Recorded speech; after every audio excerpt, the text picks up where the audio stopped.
Welcome back to our week of pour painting, and we have an exciting video for you today. We're going to take this old starter bass guitar and we're going to turn it into this beautiful bass guitar. But in order to do that, first we need to take some of this apart. So we're going to start unscrewing all these goodies, cover them up, make sure no paint's going to get in and ruin the inside of the guitar so we can still play it. And then I'm going to have to sand away all this finish so our paint can stick. Get this painted. Once it's painted, we're going to cover the whole thing with that clear coat of resin. That'll protect it so we can still play it and it won't just be something nice to look at. So let's go ahead and get started.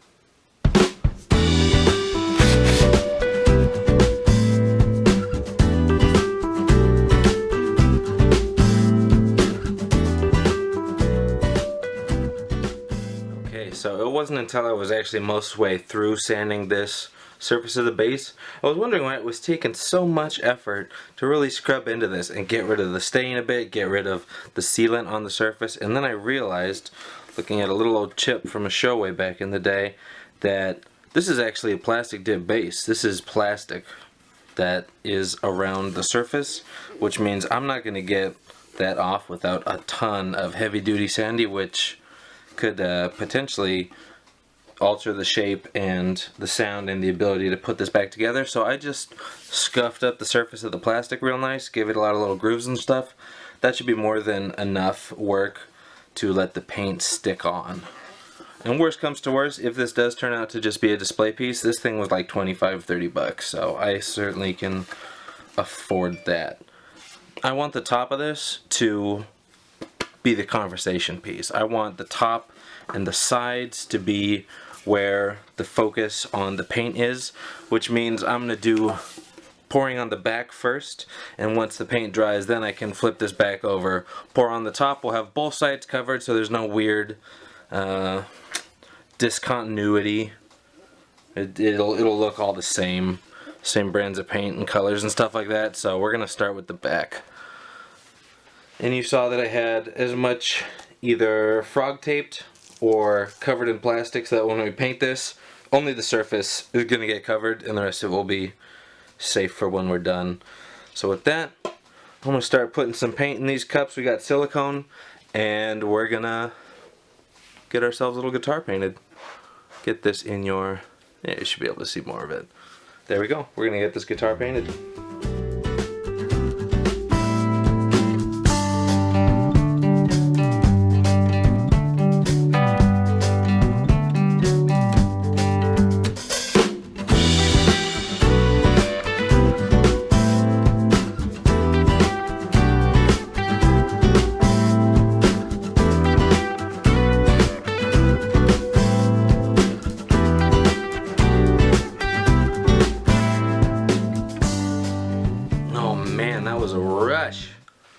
It was definitely the heaviest flip cup I ever did, and man, did this thing show off for us. In case you didn't catch the specifics of this, we got a big old cup centered just off center of the guitar. You'll notice if I put an actual center, there's this huge curve which is cut out so you can lean your arm and body into play the guitar better. So if I put it right here, this would have all soaked off there and left a huge gap on the end of the guitar. So what I did instead was placed it mostly towards the end, and as I pulled the cup back, I gave it just the slightest little squeeze to help kind of propel some of the paint outwards, which is why we have so much coverage here that's barely stretched. And then as the rest of the guitar is pulled along the edges, you get this little, just gorgeous streak as the green and the black and the white paint really play together and just are sucked right over the edge. I needed a little bit more for the top here, so I made a tiny little cup, used some leftover paint, and just kind of drizzled it over the top. And whatever empty areas we had, I took this little guy here, scraped some of the paint off the bottom, and just applied it where necessary. I did try and cover the sides, even though we did say we're gonna give precedence to the other side of the guitar. When we paint the top side, whatever is left on the top that runs over is what we're going for. But in the meantime, I did want to make sure we get all the coverage here, so the next side we can work the paint less, and that will give it a more put together look, which is what I'm going for. So let's let this baby dry. It's gonna smell like paint all up in my house tonight, and we'll get back to this for the next step, then the resin, then we're gonna put it back together. Alright, so we're gonna take a look at the back of our guitar here. Dried pretty nicely, has a little stretching, but the colors came out pretty solid. There's a few thin parts along the edges that I need to pay attention to and give that extra tension. And I've peeled off the protective plastic from this little panel here. This is where the actual electrical components of the guitar are. And I don't know if you can make it out, but there's a couple tiny little spots where the paint chipped off because it was too attached to the plastic, little chunks of it. So I'll probably go back in and touch that up with a little black paint or green paint or something. But now we're going to paint the top of the guitar. And I went pretty extra on the paints I prepared. I didn't even use the water bit. It's all Floetrol and paint only. And this should give us less runniness, so we should see some real nice cells on this.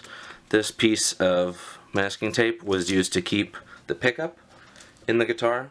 You can see there's a big tape plugging up the hole back into the electrical outlets, and I have this resting on top so paint won't be going anywhere in there. And I have the other little wire for the pickup covered, and some of the neck is taped off where the neck connects is, just so that the paint won't get too thick and then warp the level at which the neck sits.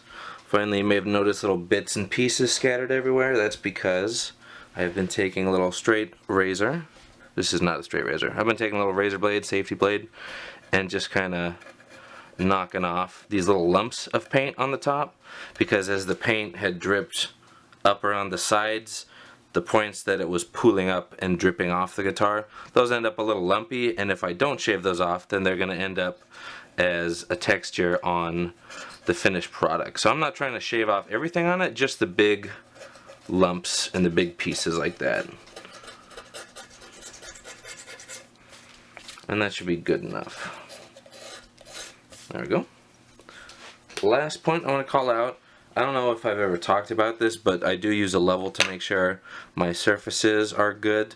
My table or my room where I paint, one of them is off just slightly, so to make sure my base is nice and level all around across all angles, I stacked one extra cup. These are the 5 cups on which my base will be resting while the paint dries, and this stack has 2 cups instead of 1, and that extra little bit tilted the guitar just enough to keep it level. With that, I'm going to get the paint prepped and we're going to start pouring, alright? Oh, and I almost forgot. We already pointed out that as the paint drips around the edges, it leaves those little globs, and we don't want those globs on the bottom of the guitar, and if we try and scrape it off with the razor when it's all dry, it'll remove more paint and we'd have to redo the whole bottom. We don't want that. So what I've done instead is I have a little stack of paper towels that I've cut, and I'm going to wet these and just kind of treat the underside of the guitar, smooth it out, and wipe off the excess paint. So we won't have that issue this time around.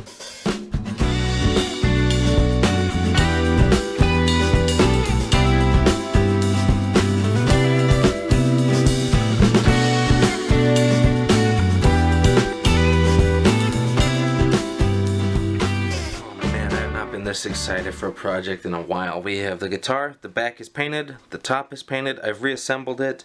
This comes with advantages and challenges, which we'll go over in a second, and we're about to add some clear resin. I have the resin here that you've seen me use in some of my other videos, and we're going to do just the lightest little coat on the back.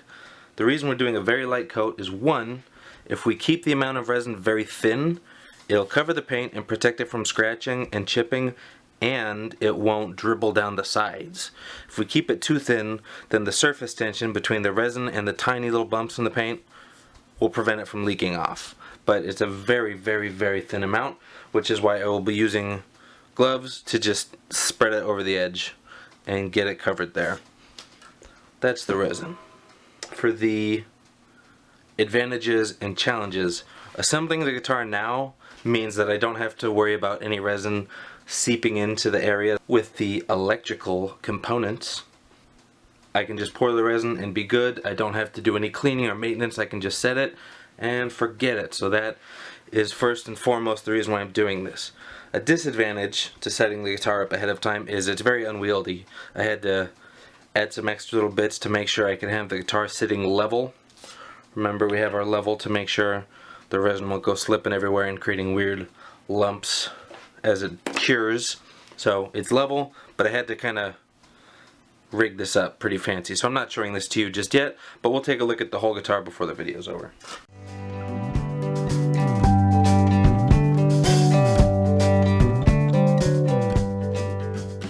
Man, that is one good looking shiny bass. It's good though, I like it. And actually, as the resin has kind of illuminated some of the transparent layers of the paint, I kind of like the staining. It's not as bad as it used to look.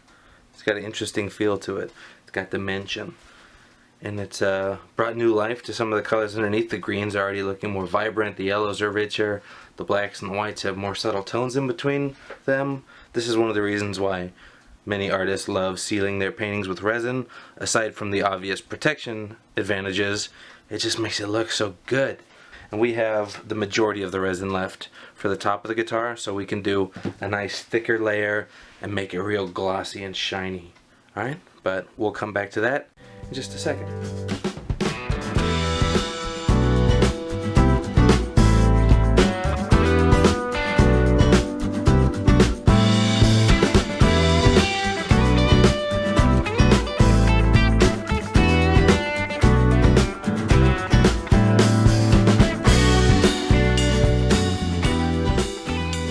Boy, oh boy, what an experiment this turned out to be. I had such a blast painting this thing, and after the resin is all cured, it looks absolutely gorgeous with these vibrant greens just bursting out from underneath this coat of resin. It is absolutely gorgeous. Now, there are a couple things to call attention to, because first of all, there were some inconsistencies with the way the resin cured because my surface was not 100% level. Looking back, attaching the neck ahead of time did allow me to reattach and rebuild my guitar without any kind of internal issues, but adding the neck onto this base before adding the resin made it really hard for it to balance, and it was a little off kilter and there was a little distortion to the resin. So I went back and touched it up with just small little areas of resin, but that left kind of little areas of warping. Maybe you can see right there, that little bit. And I could totally photograph this in a way where all you see is the shine and you don't see any of the distortion, but that's not fair to you because you probably want to go home and try this yourself, maybe with any other piece of wood or a large surface. And I will let you know that this was very difficult to get a smooth resin surface. You can see there too some of the same distortion from the spot touching, but that is a few things. That is, one, the brand of resin I use. Different resins can level out in different ways. Some are more mobile, in other words less viscous, less sticky, more fluid. These are all the same thing, and some are not. Some are very fluid and will leak places and just kind of do their own thing. It's a brand by brand basis, and I happen to like this one despite how it performed for this experiment. Another thing I want to call out is there are a couple tiny little lumps where I wasn't able to keep track of the resin as it was being poured and drying and curing. So there are a couple little bumps just from where it would drip around the side. You can see maybe a few more visible ones here, and this is the back of the base like we talked about earlier. This one is a little smoother, but it does have less resin and was managed a lot more closely. I kept my eye on it more of the time. So there are little lumps here too, and what I could do for this entire guitar, I could either accept that it looks the way it does, or I could go in and sand the whole thing, because you can sand resin, but it is a very time-intensive process that requires a lot of tool work. You need to make sure everything is level as you're sanding. You don't want to go too far into the resin, which would then sand away the paint. And after you sand, you have to use a very rough grit to start, which scrapes it away. And the rougher you get, the easier it is to scrape things off. That's how you get a smooth, consistent surface. And then to bring it back up to this reflective, polished state, you would have to go through dozens of individual grits moving each time, just a little less rough, until you get to a perfect mirror shine like you have here naturally. And quite simply, that's more time than I want to spend. I would have to do this indoors because I would need to see, because by the time I get home off work, the sun's already down and I have no ability to see what I'm doing. So I don't have the time, and because I don't have the time, I don't have the area with proper ventilation and lighting, and I just don't have that kind of sandpaper on right now, and I wanted to show you this experiment. So I'm going to keep this wonky little base. I really love how it turned out with all its imperfections. It is just one of the most beautiful things I've done with pour painting so far, and I am so proud to have been able to share it with you. And I just want to say thanks for watching. Don't forget to like, comment, and subscribe. It's always a pleasure having you on the videos. This has been Souffle Art.